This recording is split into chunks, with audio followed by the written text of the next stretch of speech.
It's your boy YB here with Southpaw, 11-0 with 7 KOs. Truck the Monster Simpson, Lorenzo, Baltimore's own. Yes, sir. Yeah, talk to me, man. How you like being out here in Vegas, man? The change of scenery, you know, from B-more. How you like it out here, man? How's everything treating you? I love it because Devin like my brother. So anytime I come here, I'm really with Devin. I like it's hot all the time. A lot of good fighters, a lot of different styles. Just keep you alert. It's like a rapper going to like Atlanta or New York. Like it's fight capital. Yeah, you know what I'm saying. And you know, being around a great fighter like Devin, yeah. being from the same city as a great fighter like Tank Davis. How do they, you know, keep pushing you, man, and let you know where you could be real soon? Always keeping me around. Either one of them doing things, and like I'm there, they always they can show me love and always be right there. And that's just how it's always been. And tell me about your style, man. Like how did you craft your style? Because to me, you can box, you can bang, you got an inside game.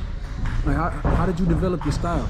When I was growing up, I really watched a lot of like Whitaker. He's my favorite fighter. Okay. So that's where like the movement and boxing came from.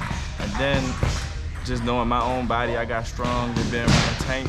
Just seeing different styles and growing up with a lot of different people, getting little things from each one of them, getting stuff from Coach Calvin, because I grew up with him, getting stuff from Bill, getting stuff from all the good coaches. And tell me about that. Like, you know, Coach Calvin is a great trainer, but working with Bill, I think he's kind of underrated as a trainer. Yeah. Can you speak on how those guys are underrated in this game, Coach Calvin and Bill? Yeah, I think both of them is very underrated. Me mixing both of them is it's like an amazing thing, because Bill, he very technical. Like it's like he'll show you something real little that you don't think matters, but it really matters. And Coach Calvin is a technician, and he like power. He knockouts. He trained to hurt. Yeah. And Bill's gonna tweak everything to make it, but he don't change nothing on me though. So Bill just go in there technically and really detect the things I need to do, feet and stuff, and Calvin make sure I can hurt people. And the situation in Arizona, man, how do you stay encouraged, man, when you prepare for a fight? You had a camp. Yeah. You already cut the weight. Yeah. How do you stay motivated to do it again? Having guys like Devin, Amari, having good friends, having a good team, having good coaches. A lot of them got me like, they ain't had to get me gifts or had to do nothing for me. They threw me gifts, threw me a little party, just kept telling me keep working. Like it didn't go to waste. So they were very appreciative of me putting in the work. It just lifted me back up, getting right back in the ring soon. So. Are you looking forward to going to Australia? What would that be like, man? You know, fighting overseas. Have you ever fought in Australia? Have you ever fought overseas? Yeah, I fought overseas. On the amateurs, right? Yeah, on the amateurs I fought a lot overseas. But as a pro? No, not as a pro. I never fought overseas. That's a crazy jump, huh? But I went the first time that he went. Oh, you went out there? Yeah, it was crazy. But to fight this time, it's gonna be fun. It's gonna be crazy. How you gonna get a new fan, a whole new fan base? Yeah.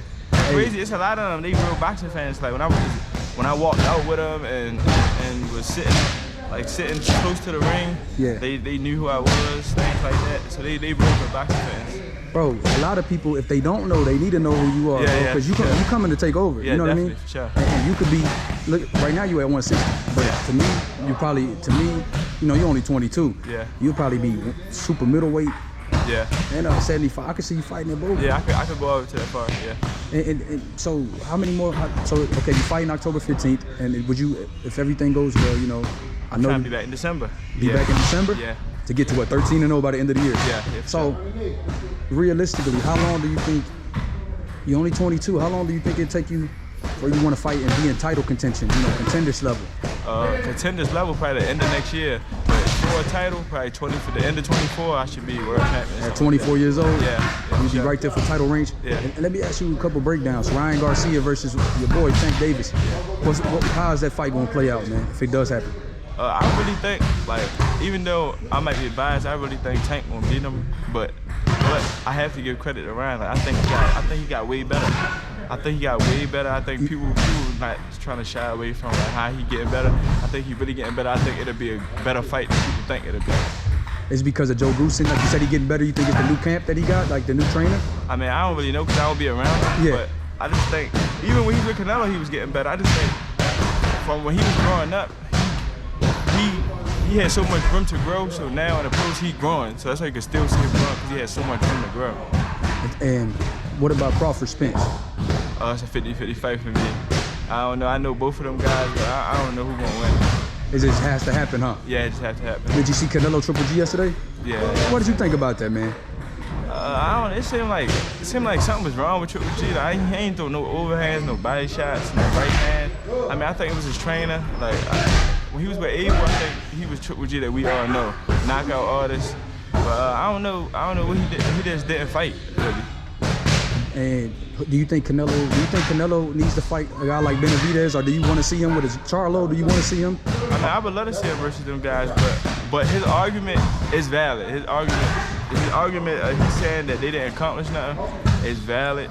But at the same time, I feel like it's valid, but at the same time, you can't say it. But at the same time, they should fight each other or something. You know what I'm saying? Like, they all calling him out instead of mingling with each other. Okay? Y'all all calling one guy out. Why y'all don't fight each other to show? In process of elimination. Exactly. And the last man standing get the prize. Exactly. So like Benavidez and Charlo should fight. Right.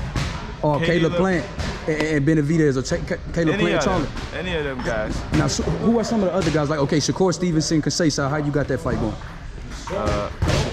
Shakur. I sparred him a lot of times. You sparred him? Yeah, hell yeah. I sparred Devin before a lot of times. I sparred all the. Have you sparred Boots? Yeah. I sparred him. How's it working with Boots? It was great work. So you think Boots could be a champion too?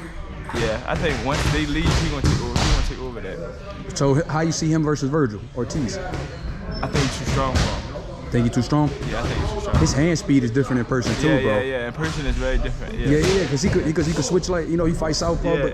But tell me, throw man, from any angle, really. Yeah, tell me, bro. How did? This the last question, man. I know you gave me a lot of your time. How did Baltimore mold you, bro? Because you told me being out here, you worry about other things back home. Yeah. But how did that type of city mold you into the fighter you are, bro? Your upbringing. Very humble for one. It just you aware of a lot of things. Like, I be around other people, other friends. Or like when I come out here, I talk to other friends and rich people and stuff like that. Yeah. It's just like they don't really know that. They never been there, so they really never know what's going on back the way. Like even you from Philly, you know how it is. So I mean, it molds you. You be very aware of things. So like little things, like I can come out here, I come outside in slippers. I might do anything. I might come outside in slippers. Come out certain times of the night. I don't really do that at home. You say you gotta move different. Yeah, but how did that build you and make you truck? How did that make you such a dominant force in the ring? Just always knowing this. I was blessed to be able to go different places, so I always knew it was home though. It gave me that grit. Like I want to get out of here. You always battling something. It made me real tough. Can you say one more thing? This is what we do? This is what we did. Got you, bro. Appreciate it. YB with the great Truck Simpson, one of the best prospects in the sport. And if you don't know, now you damn sure know.